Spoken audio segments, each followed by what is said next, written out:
Yeah, we are going to look at nationalism and decolonization in Africa.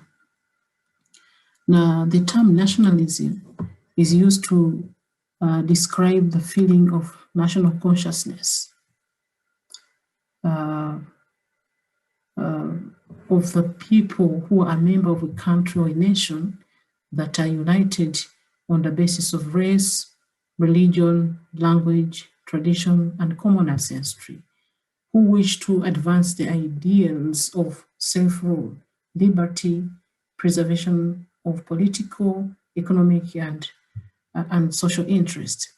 So what we can say is that the people in the particular country or in particular nation, they have that feeling of consciousness as a group of people, in the sense that they share commonalities, either in terms of culture or language and so on. So it can also be described as an act of political consciousness concerned primarily with achieving independence from foreign rule. So that is how we use the term nationalism. Assertion against colonialism, against humiliating and exploitative tendencies of colonialism. African countries wanted to be free, and that's why they were together to fight for to fight against the colonial masters. So for the purpose of our lecture here, we are looking at nationalism as a patriotic sentiment or activities of group of people. They have a common experience, they have a bond, and so they have that assertion of their unchallengeable right to free themselves so that they can determine how their lives should be.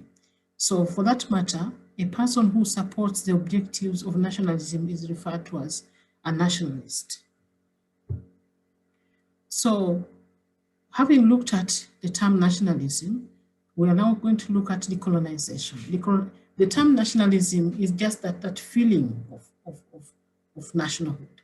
But when you look at decolonization, it's a process by which colonies become independent of the colonizing power, become independent of colonial rule.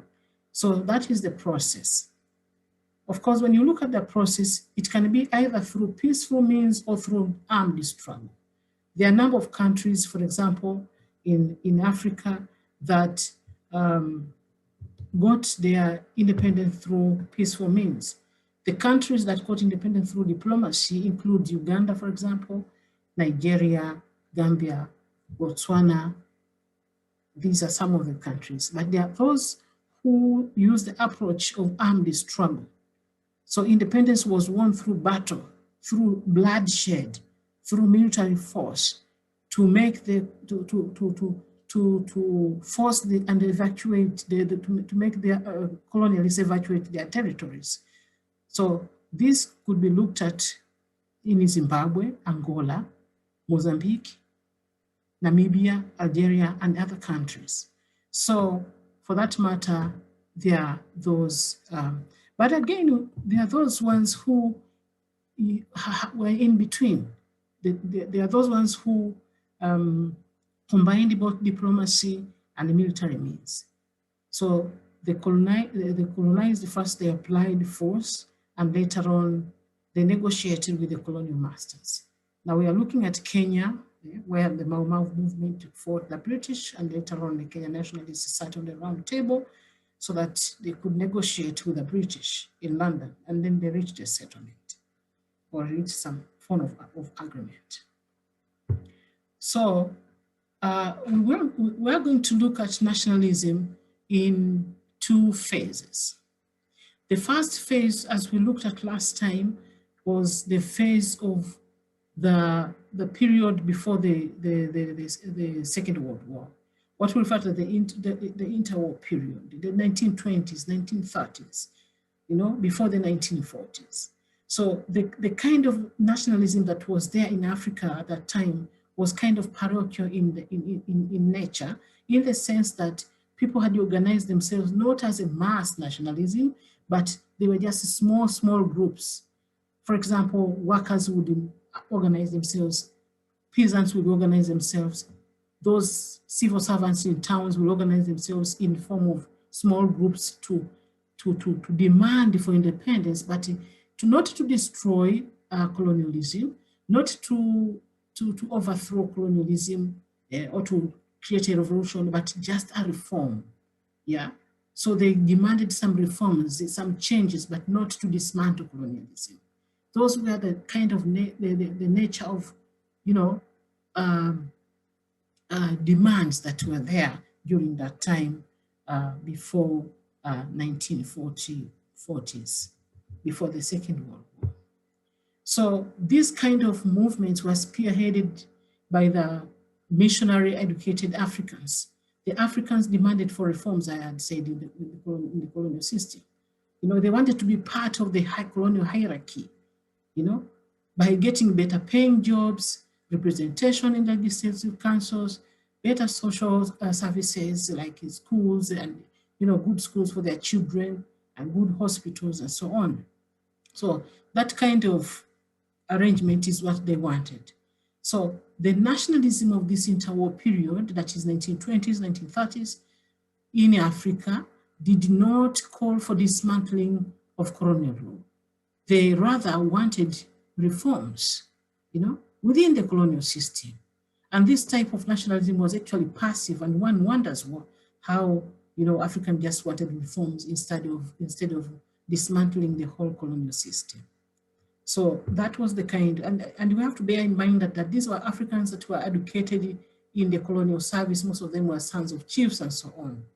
So this was due to the colonial education, that these Africans were educated elite. They had received that kind of Western education and Western values. So they wanted to be treated on equal footing with the Europeans, with the colonialists. So this nationalism was generally localized, as I said. It wasn't a mass nationalism. It wasn't, you know, nationwide kind of nationalism in the whole colony or in the African states. So which means we can say it was like parochial nationalism. And it was because of the policy of divide and rule. People had, you know, developed separately, struggles, their struggles were separately, their demands were separately, like the farmers or the, as I said, that the workers had their own and so on. So, as I said, once again, it did not involve African masses. So, even in cases where African educated elites, you know, they didn't have the combined efforts. They fought separately, okay? So we have examples here, which you can read on your own when you have the time. Like in West Africa, we have this, the Gold Coast and Gold Coast, that is Ghana, and in Gambia, in Nigeria, and Sierra Leone, they had founded the National Congress of British West Africa. And so when you look at, it was founded as a protest movement, and it was founded under the leadership of Joseph Hayford as a distinguished lawyer. So these are the kind of movements that were formed at that time, and their demands, you know, most of them were like lawyers, doctors, teachers, you know. The peasants and other workers were not members of this kind of organization, you see. These are like elites, you know. The demands, they had their own demands, and the demands did not represent it for everyone, you know. For example, they opposed the exclusion of their members from the administration. So they wanted it to be, they wanted themselves to be on equal footing with the colonialists. They demanded half of the members to be part of the legislative council. They wanted the Africans to be part of the controlling of the finances and so on and so forth.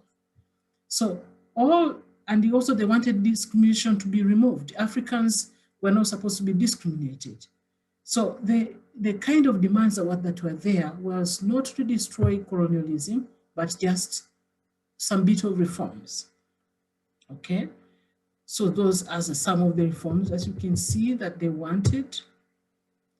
But again, when you go to Tanzania, it's also the same story. The Tanganyika Territory African Civil Servants Association was formed in the town of Tanga, but also these are just civil servants. There were no peasants in this kind of arrangement. They wanted higher pay, better working conditions, good schools, better hospitals, and so on for their families, for the kind of demands did not reflect the mass kind of thing. The same applies for Zambia with Mwezo also. The demands are also of a similar nature. So these kind of organizations that were there, associations that were there, were not really representing the whole masses. Okay? So we are seeing now the passiveness, the parochial kind of nature that was there before. But later on, we are seeing a different kind of nationalism, what we refer to as mass nationalism. That is after the, in the period from 1939 and 45, then after, we are seeing that Africans wanted now, especially in the 50s, African nationalists wanted complete independence. A number of factors brought about that kind of change that encouraged Africans to demand for independence. So we are going to look at, first of all, external factors for the rise of nationalism, and then that is now after the 1945, in the 40s, in the 50s. And this is the kind of nationalism that combined the whole, for example, the whole nation, where the parties are now broader. This is what we refer to as mass nationalism. And so we are seeing the external factors for the rise of mass nationalism in the 1940s. There is the effect of the Second World War. It broke between 1939 and it went up to 1945. This was essentially European wars, but we all know that as they were fighting, the camps, the allied powers that consisted of the British, France and Russia, and they also will have on the other side the Axis power, that is the German, Japan and Italy. So Africans were fighting alongside their masters. So when this war broke, the British recruited African soldiers and auxiliary staff from colonies in Kenya, Uganda, Ghana, Nigeria, and so on. And they sent these people to participate in fighting in Somalia, in Ethiopia, Eritrea, to fight the Italians. So the British feared that they could attack Kenya from the north. Some Africans were sent even to Burma and India to fight the Japanese and so on. So they recruited, the colonial masters recruited Africans accordingly in the fight. So what happened in the fight? How does this war, the Second World War, affect the Africans? How did it influence the Africans to fight for nationalism? There is what we refer to as deflation, deflation of the white man's prestige. In Africa, the whites had been greatly respected, and they had created that impression among Africans that for them they could not fight and be defeated. But the Africans would see them being killed. This kind of experience made them to see that the white soldiers were not as superior race as they had claimed. That they would see the white soldiers being killed in the battle. They would see the white soldiers having fear, So Africans realized that whites were no more human beings. So the Second World War, therefore, ended that kind of myth of white supremacy in the mind of Africans. So when the African servicemen returned to their home countries,